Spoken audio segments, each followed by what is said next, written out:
I'm back for fangirl rant slash book review number 4. So, I'm here at 4 o'clock when I'd probably be walking home from school right now, or walking home from the subway right now from school. But it's Victoria Day, so I'm at home studying for finals and projects, which sucks, but I'm taking a break to do this. So yeah. I don't know why Queen Victoria gets a holiday for her birthday. Like, what about the other ones? Is it because she indoctrinated the most people? I don't know. But whatever. Happy birthday, Queen Victoria, and thank you for giving me a day off school. I really appreciate it. So I'm going to talk about 2 books in this rant. One of them that I love, and the other that I hate. So if you're a Hunger Games fan, then you know who this is.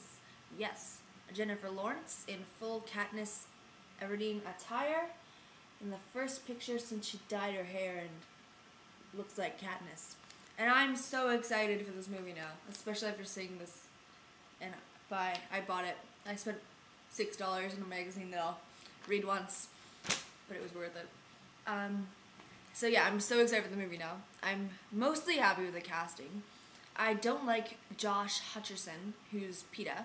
He looks like he's 12, but whatever. Maybe he'll prove to be good and enough makeup to not look like he's 12. That'd be nice. So, as you might guess, I'm going to talk about the Hunger Games. One of my friends has my copy of the first one, the Hunger Games. So I will be giving you a visual of the second one, Catching Fire. Yep. So the Hunger Games takes place in a dystopic North America, which has been combined into a country called Panem, which is Latin for bread, which is smart and connects to the series because most of them are starving. And so years before this the series starts, there was an uprising with 13, because there were 14 districts and one of them was a capital, and so the other 13 districts rose up and tried to start a revolution against the leading capital, but they failed, and one of the districts, District 13, was destroyed, and the rest every year had to send a tribute. 2 tributes, one male and one female between the ages of 12 to 18 every year, to fight the other tributes from the other districts to the death in a massive arena that's shaped like a forest or a mountain or whatever, to fight each other to the death on national live broadcast, because that's entertaining.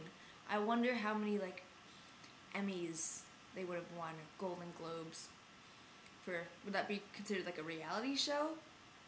Maybe. Jersey Shore up against the Hunger Games. That's funny.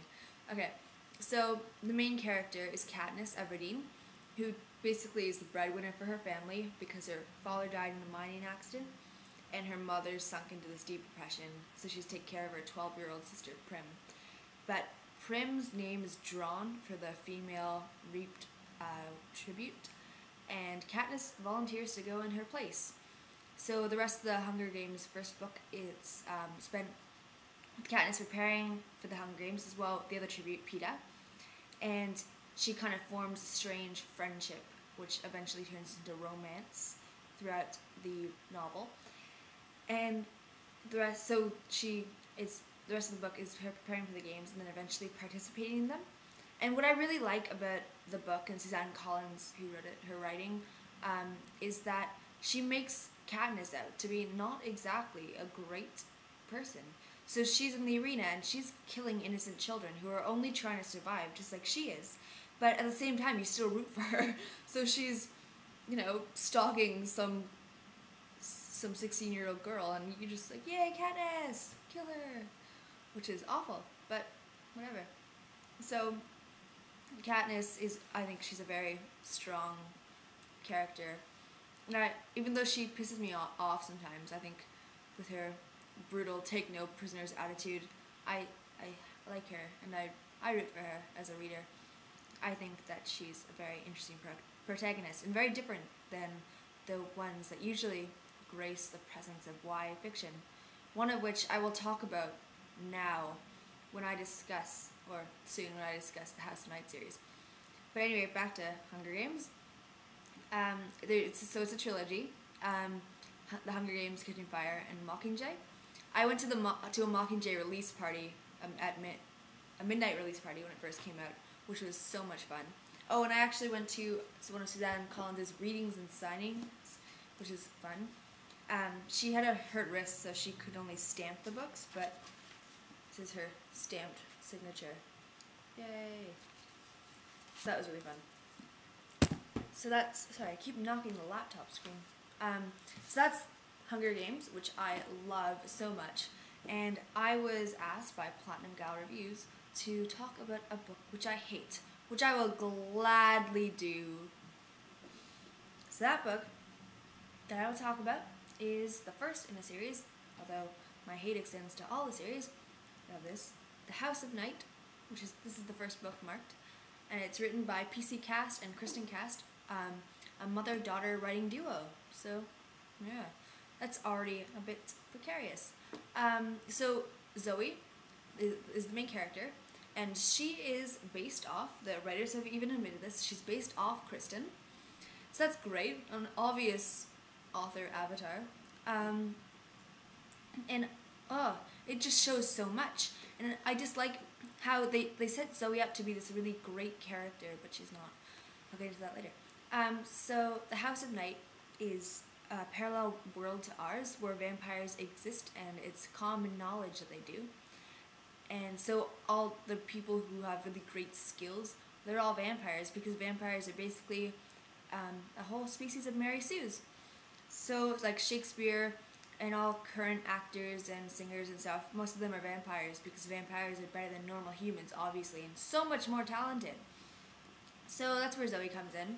Because in this world, vampires, they don't have sires or anything, they're just, it's kind of a chance thing that happens to you, you're just gonna be a vampire at some point. So Zoe, just when she's 16, she becomes a vampire, and when she's 16 or 17, I don't know.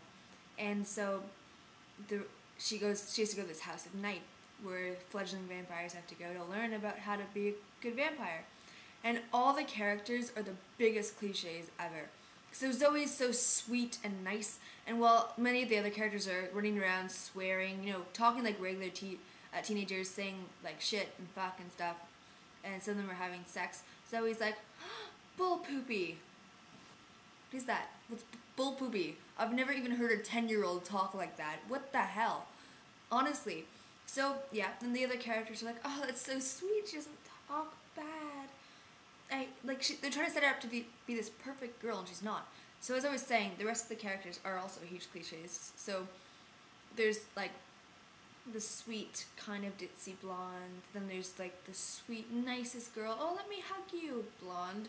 Then there's a super bitchy blonde, who's actually one of the only good characters. I always like the bitchy ones. I don't know why. And maybe it reflects something on me. And then there's like the gay guy, their friend, who's just like so cliche. It's incredible. It's like, oh my god, it's almost offensive. The way their cliches extend. So then he gets a boyfriend at one point, and who's the exact same character with a different name, I swear. And so then there's the dumb jock, the smart jock, and the sassy black girl. And they're just all so cliche. It's like the writers have taken every dumb 80s teen movie they've seen and combined everybody. It's just so annoying. And so Zoe is built up to be this really nice character. At the beginning of the first book, she walks down a hallway at House of Night and sees Aphrodite, the bitchy blonde I was talking about, trying to give this guy a blowjob. And so at the time she's thinking, what a slut! Except she didn't think like that, because Zoe doesn't swear or whatever. And then runs off. And then a few books later, she's losing her virginity to one of her teachers. Yep. At one point, during this point, Zoe is dating 3 guys, including one of her teachers. That's awesome. And it's not even set up like, oh, this is bad. The writers aren't like, we should show that although Zoe is doing this, it's not. Alright, so my camera just cut out, but I think it's working again. So as I was saying, they're not setting up like, let's make sure our readers know that it's not good for them to date their teachers. No, it's set up like Zoe loves him, and he's only a couple years older. He's a very young teacher, so it's not that bad. But, oh, just so bad. At the same time, she's dating two other guys as well as this teacher. So it just sets up these horrible images, and the whole time it's like, well, I guess maybe she shouldn't be doing this. But all the boys love her because she's so hot and stuff. It's just so dumb, and I hate that they're selling this. And it's just terrible message for their readers. Like, it's so anti-feminist, and it just shows, oh, let's be a slut, but as long as you're beautiful and nice, it's fine. Just such a terrible message. So, yeah, I don't like these books. I don't like the plot. I find the plot awful to follow, which is with the way, like, it's not really a plot, and more like, let's show off these characters and see how many pop culture references we can get in per page. It's just so dumb.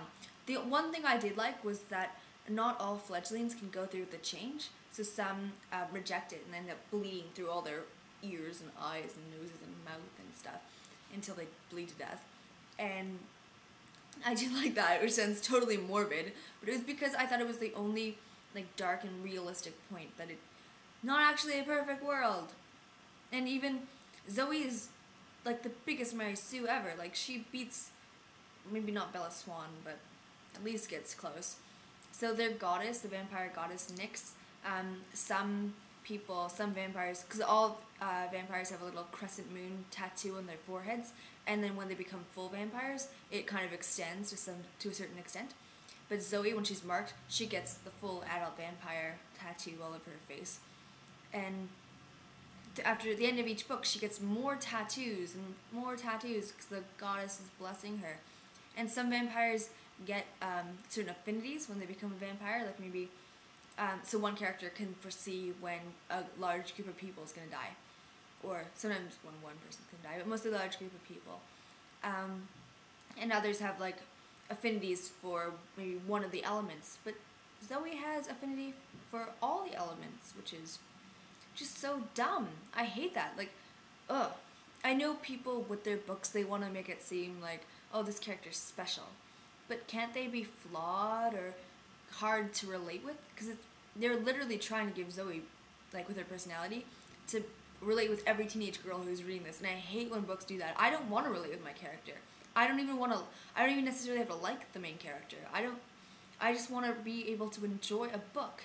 And sometimes, like, I think even with the Hunger Games, I don't think you're supposed to like Katniss all that much. I think you're supposed to not be, oh, Katniss goes around and kills people, that's great. I think you're supposed to be like, wow, Katniss is a hard ass, but she's badass too. So, yeah, I did not like the House of Night series. I did read quite a few of the books. I don't know how many, maybe 4 or 5. There's a lot. I don't know how many is planned, or how many are out yet. But I did read quite a few because I don't like to leave a series unfinished when I start reading them. But eventually I just had to say enough is enough and stop reading them because it was just so, made me so angry. So, I hope that was angry enough for you, Platinum Gal. But, yeah. So that's it for this review. I like how I talked about 2 books and it's nearly as long as my other reviews. So yeah. Oh, if you have any recommendations about YA books you want me to talk about, that'd be pretty cool. You can write those, and I've probably read them because I read a lot. So with that, I shall leave you. Hopefully be able to splice these 2 videos together. And yeah. Alright. Bye.